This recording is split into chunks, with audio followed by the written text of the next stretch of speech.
नमस्कार. आजच्या या खास विश्लेषणामध्ये आपलं स्वागत आहे. ज्योतिषशास्त्रात काही ग्रहांच्या हालचाली अशा असतात ना, ज्यांना अक्षरशः गेम चेंजर मानलं जातं.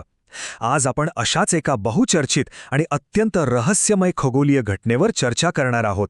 ती म्हणजे 2026 मध्ये होणारं राहूचं गोचर. एका ग्रहाचा छोटासा बदल मानवी जीवनावर किती मोठा आणि आश्चर्यकारक प्रभाव टाकू शकतो, हे आपण आजच्या या सादरीकरणातून अगदी सोप्या भाषेत समजून घेणार आहोत.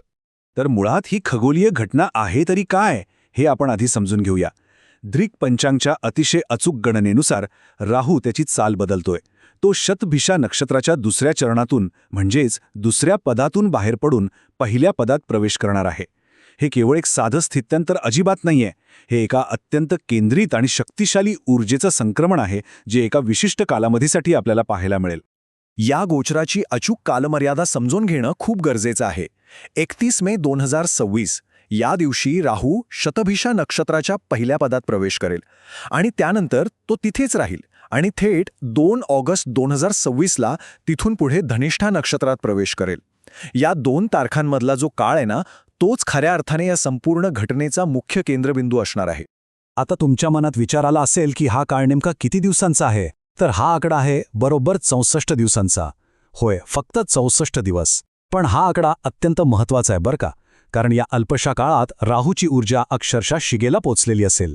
थोडक्यात सांगायचं तर ही 64 दिवसांची एक छोटी पण प्रचंड शक्तिशाली खिडकी आहे, जिच्यात अनेक अनपेक्षित बदल घडून येतील. याविषयी अधिक सांगताना प्रख्यात ज्योतिषतज्ञ हर्षवर्धन शांडिल्य यांचा एक अत्यंत महत्त्वाचा संदर्भ इथे द्यावासा वाटतो. ते म्हणतात की राहू शतभिषा नक्षत्राच्या पहिल्या पदात हे जे 64 दिवस राहणार आहे ना, तो काळ काही विशिष्ट राशींसाठी अचानक प्रचंड धनदौलत, ऐश्वर्य आणि मोठी यशप्राप्ती घेऊन येणार आहे. याचाच अर्थ हा काळ केवळ बदलांचा नाही, तर अचानक मिळणाऱ्या अफाट समृद्धीचा असणार आहे, हे नक्की. चला तर मग आजच्या या विश्लेषणाची रूपरेषा पाहूया. आपण आधी 2026च्या राहू गोचराचं स्वरूप समजून घेऊ आणि त्यानंतर मिथुन, तूळ आणि कुंभ या 3 राशींसाठी करिअर आणि संपत्तीचे दरवाजे कसे उघडणार आहेत आणि शेवटी या 64 दिवसांचा काळाचा नेमका अर्थ काय, हे सगळं आपण पाहणार आहोत. सुरुवात करूया आपल्या पहिल्या मुद्द्यापासून, 2026चं राहू गोचर आणि त्याचे वैश्विक परिणाम. राहू हा ग्रह अचानक घडणाऱ्या बदलांसाठी एक उत्प्रेरक म्हणून कसा काम करतो ते पाहूया. तसं पाहायला गेलं तर या गोचराचा सर्व 12 राशींवर काही ना काही प्रभाव नक्कीच पडणार आहे. प्रत्येकाच्या आयुष्यात थोडेफार बदल होतीलच, पण आजच्या आपल्या या विश्लेषणाचा मुख्य फोकस एका खास सुवर्ण त्रिकुटावर असेल. म्हणजेच अशा 3 राशी ज्यांच्यावर राहूची विशेष मर्जी असणार आहे आणि ज्यांच्यासाठी हा काळ खऱ्या अर्थाने पैशांची बरसात करणारा ठरेल. आता आपण यातील पहिल्या भाग्यवान राशीकडे वळूया आणि ती रास आहे मिथुन. त्यांच्यासाठी करिअर आणि संपत्तीच्या दृष्टीने हा काळ कसा असेल ते आपण पाहूया. मिथुन राशीसाठी इथे दिसणारे फायदे खरोखरच थक्क करणारे आहेत. करिअरमध्ये चक्क पदोन्नती किंवा नवीन जॉब ऑफर्स मिळण्याची दाट शक्यता निर्माण होतीये. व्यवसायात तर अचानक अशा काही मोठ्या आणि फायदेशीर डील्स मिळतील की ज्यामुळे उत्पन्नात प्रचंड वाढ होईल. जणू व्यवसायाला एक नवी संजीवनी मिळेल. आणि जे विद्यार्थी आहेत त्यांना त्यांच्या वरिष्ठांच्या मार्गदर्शनाखाली कठीण प्रकल्पांमध्ये मोठं यश मिळेल. यात आणखी एक अतिशय महत्त्वाचा पैलू आहे. तुमचे जे जुने संपर्क किंवा ओळखी आहेत ना, त्या अडकलेली कामं मार्गी लावण्यासाठी आता खूप कामी येतील. कौटुंबिक संबंध अगदी मधुर राहतील. पण हे सगळे होत असतानाच एका गोष्टीची थोडी काळजी घ्यायची आहे. या प्रगतीच्या काळात आरोग्याकडे अजिबात दुर्लक्ष करू नका. हा एक छोटासा पण अतिशय महत्त्वाचा इशारा इथे मिळतोय. आता वळूया आपल्या दुसऱ्या भाग्यवान राशीकडे, ती म्हणजे तूळ. या राशीसाठी सभोवतालचं वातावरण कसं सकारात्मक आणि अनपेक्षित लाभाचं ठरणार आहे ते पाहूया. तूळ राशीच्या लोकांसाठी आर्थिक समीकरणं कशी बदलतायत ते पहा. संपत्तीच्या बाबतीत बोलायचं तर बाजारात बुडालेले किंवा अडकलेले पैसे अचानक परत मिळू शकतात. एवढंच नाही तर पूर्वजांच्या मालमत्तेतूनही मोठा लाभ होऊ शकतो. ऑफिसमध्ये एखाद्या नवीन आणि अत्यंत महत्त्वाच्या प्रोजेक्टची जबाबदारी तुम्हाला मिळू शकते, जी भविष्यात खूप फायदेशीर ठरेल. आणि सगळ्यात भारी गोष्ट म्हणजे समाजात एक वेगळीच ओळख आणि प्रतिष्ठा निर्माण होईल. आणि इथे एक अतिशय सुंदर समतोल पाहायला मिळतोय.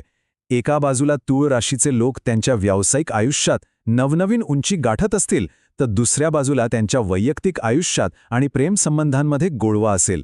जोडीदाराची भक्कम साथ मिळेल. म्हणजे प्रोफेशनल प्रगती आणि पर्सनल लाईफमधील सुख या दोन्ही गोष्टी एकाच वेळी जुळून येतील. आता आपण आपल्या तिसऱ्या आणि शेवटच्या भाग्यवान राशीकडे आलो आहोत, ती म्हणजे कुंभ. सुवर्ण संधींचा खजिनाच या राशीसाठी कसा खुला होणार आहे ते पाहूया. कुंभ राशीचे जे लोक कॉर्पोरेट क्षेत्रात आहेत त्यांच्या प्रामाणिक मेहनतीची शेवटी दखल घेतली जाईल आणि वरिष्ठ त्यांच्यावर खूप खुश असतील. जर तुम्ही डिजिटल किंवा ऑनलाईन व्यापार करत असाल तर हा काळ तुमच्यासाठी खऱ्या अर्थाने गेम चेंजर ठरू शकतो. एखादी मोठी आंतरराष्ट्रीय किंवा देशांतर्गत डील तुम्हाला मिळू शकते आणि यातून मिळणारा नफा एवढा मोठा असू शकतो की तुमची सगळी जुनी कर्ज अगदी सहज विटून जातील. केवळ पैसा आणि करिअरच नाही बरं का, तर कुटुंबातही खूप समाधानाचं आणि आनंदाचं वातावरण असेल. आणि जे विद्यार्थी आहेत त्यांच्यासाठी एखादी अतिशय उत्साहवर्धक बातमी या काळात धडक देऊ शकते, ज्यामुळे मनात प्रचंड ऊर्जा निर्माण होईल. तर आपण आता या विश्लेषणाच्या अंतिम टप्प्यात आलो आहोत. या 64 दिवसांच्या काळाचं नेमकं सार काय आणि त्याची तयारी कशी करायची यावर एक नजर टाकूया. थोडक्यात सांगायचं तर 31 मे 2026 पासून सुरू होणारे हे 64 दिवस राहूच्या एका अत्यंत प्रबळ आणि तीव्र ऊर्जेचे असणार आहेत. मिथुन, तूळ आणि कुंभ या 3 राशींसाठी अचानक मिळणारी संपत्ती आणि करिअरमधील मोठी झेप हे या काळाचं मुख्य वैशिष्ट्य असेल. कर्ज फेडण्याची आणि अडकलेले पैसे मिळवण्याची ही एक खरंच खूप दुर्मिळ संधी आहे. म्हणूनच या गोचराचं महत्त्व एवढं मोठं आहे. तर मित्रांनो, मिथुन, तूळ आणि कुंभ या 3 राशींसाठी समृद्धीची दारं कशी उघडणार हे तर आपण सविस्तर पाहिलं.